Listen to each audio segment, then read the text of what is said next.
Well, we're here. We are at a point where the St. Louis Blues have done that which was deemed to be impossible. Over the years, I've watched as St. Louis Blues teams that had guys like Bernie Federko and Brian Sutter, Michael Eudes and net have gone through playoff struggles. Al McInnes on the point, Curtis Joseph in net. Some really great players have played for this organization. Some really fantastic players who never got to a Stanley Cup final.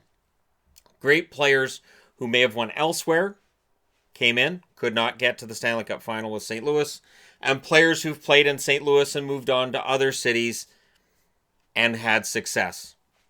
The St. Louis Blues tonight, right now, are your Western Conference champions. And they did it in convincing fashion against a Sharks team that it is worthy of note right off the bat. No Carlson, no Hertl, no Pavelski. Now, you can look at this as a San Jose fan and say this could potentially be part of that future where maybe Pavelski, who's a free agent this summer, maybe they keep him, maybe they don't. I think they do. Carlson, I don't think is going to return to San Jose next year. Just something tells me he's not going to end up being a Shark next year. Hertl will be. We know that. But for San Jose, this was a team that was beaten down, and I had no doubt in my mind going into tonight St. Louis was going to finish this. And people were bringing up the previous series, and well, they're 4-0 against teams when their backs are against the wall. Elimination games, they're 4-0. They'll be 5-0, and they're going to come back and win it. But this was a team that was undermanned, and what we're going to find out as soon as tomorrow is that San Jose had more players who are hurting, more injuries they were dealing with than what we know right now. What we know that's been going on with San Jose is just the surface. And what we know on the surface is that this is a team that was really beat up. St. Louis wore them down, and now they go to the Stanley Cup Finals. And it's in a game that they really controlled early on. 1 minute and 32 seconds in, Perron scores from Blais and O'Reilly. So right there, you're up against it if you're the Sharks. The Sharks were fighting back, but the Blues had the momentum. Binnington was solid when he had to be. So when San Jose had the shots, Binnington was fantastic.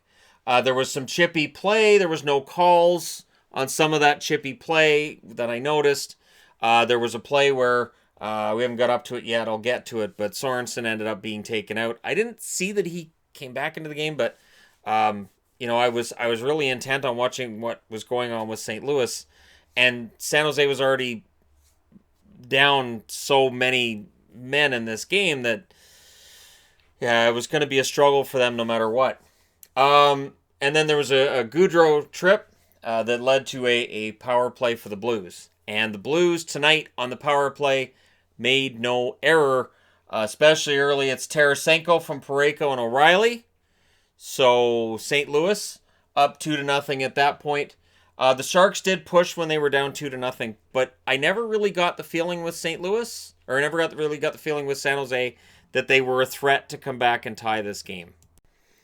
So as this game entered the second period, the Blues really knew what they had to do, and they seemed to be intent on doing so. The shots in the first, though, were 9-7 for San Jose. So San Jose had that pushback, just could not get. And, I don't want to say anything really negative about Martin Jones. We've piled on him all year.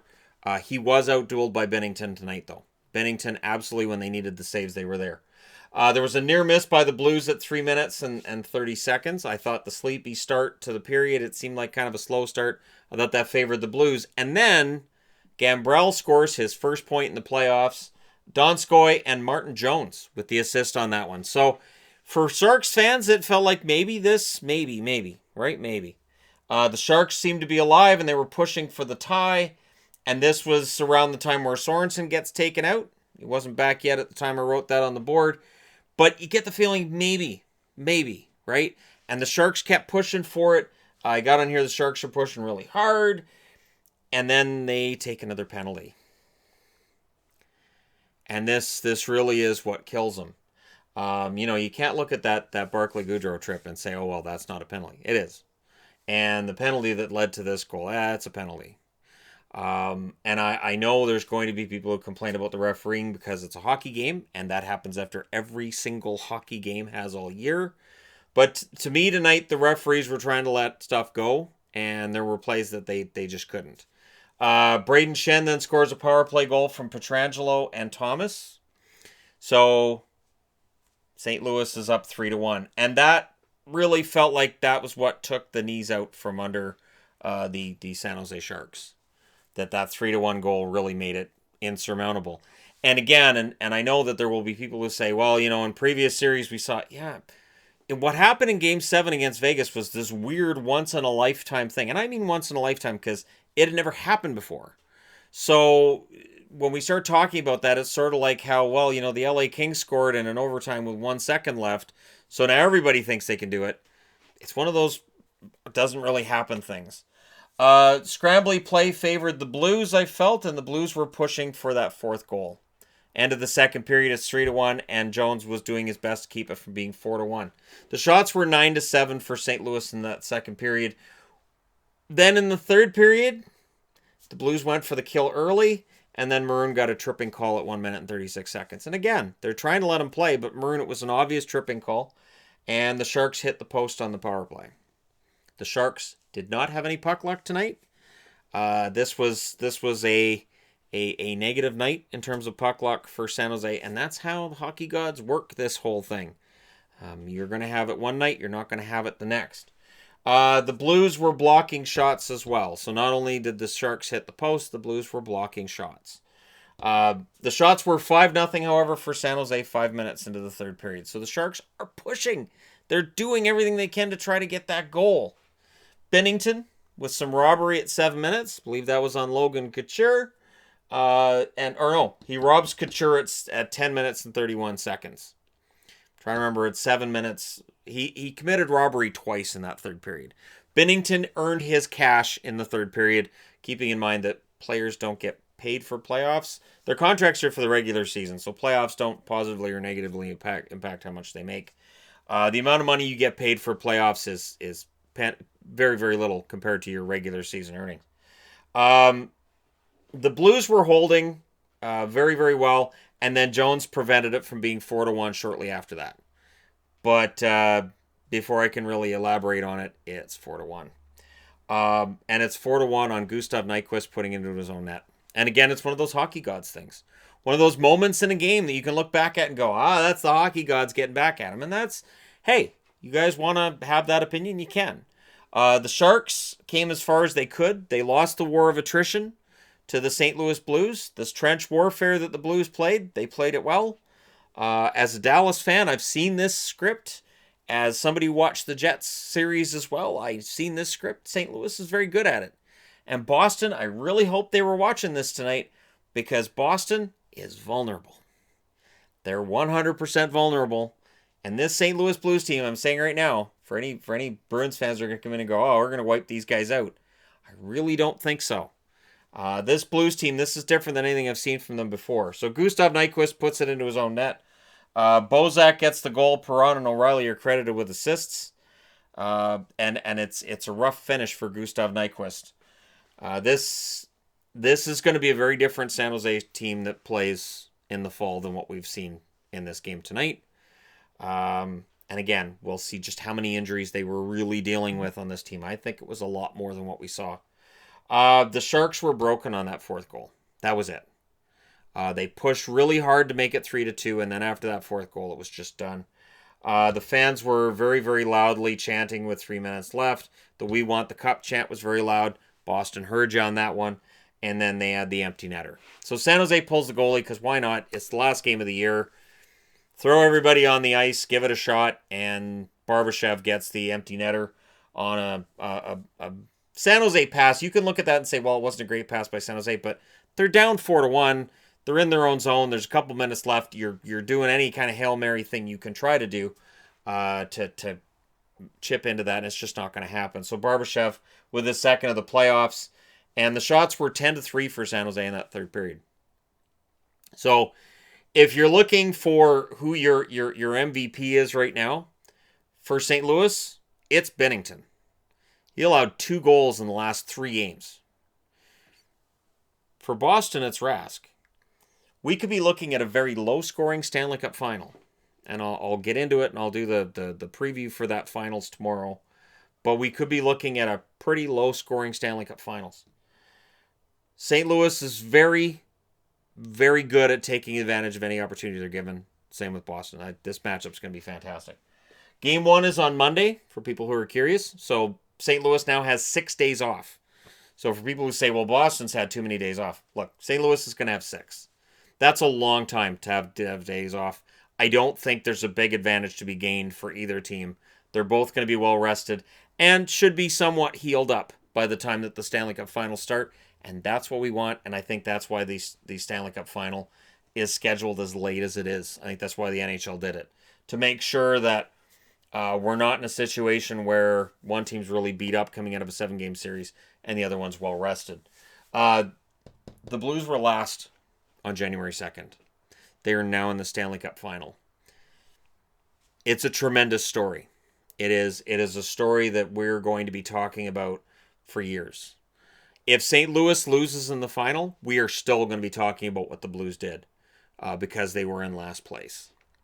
And they did this. There are some tremendous stories to be told by the St. Louis Blues should they win this Stanley Cup Final. Whether it is Patrick Maroon, hometown boy, coming back on a discount contract. Jordan Binnington, rookie kid, taking his place next to Ken Dryden. Patrick Waugh, Matt Murray, Cam Ward. Very, very interesting indeed. Jones had 14 saves on 18 shots.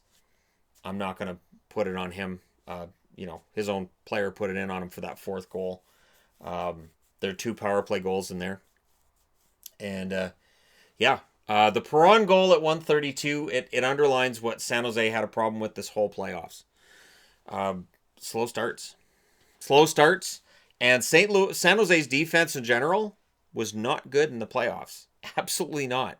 And St. Louis took advantage of it like Vegas didn't. Vegas in games 5, 6, and 7 just couldn't hold them off. And then Colorado just didn't have the horses. Game 7, it's San Jose's. So St. Louis did what the other 2 teams couldn't. All that controversial stuff will now die down. Thank God.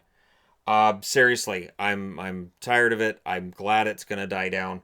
And we can now talk about St. Louis being in the finals. Binnington, 25 saves on 26 shots. And the biggest question mark coming out of this, Joe Thornton. So Joe Thornton, is he done? This is 21 years in the NHL. Will his knees hold out for another 82-game schedule? Or is this the end of it? We thought he was done last year. I said, in videos last year that I thought Thornton's career was probably finished. Based on the fact that he was hurting, he wasn't playing, and he didn't seem to be, getting any better. We'll see. We'll see if he ends up coming back next year or not. I don't think so. I have a funny feeling he's probably finished. But he surprised us before. He may surprise us again. This series was fantastic. I know there were people who decided they were done watching the playoffs based on who was left in them. In that case, you missed some fantastic games. This series was great. And honestly, if I'm being honest, St. Louis should have won this in 5. They should have hit the empty net in Game 3. This series should have been over in 5 games. But it was nice to see them get the win. It was nice to see fans who've suffered for so long with these Blues finally get to see them go to the Stanley Cup Final. To see them win this on home ice was special. They didn't touch the trophy either. So for people who said Boston didn't touch the trophy, they're screwed because teams that touch the trophy win it now.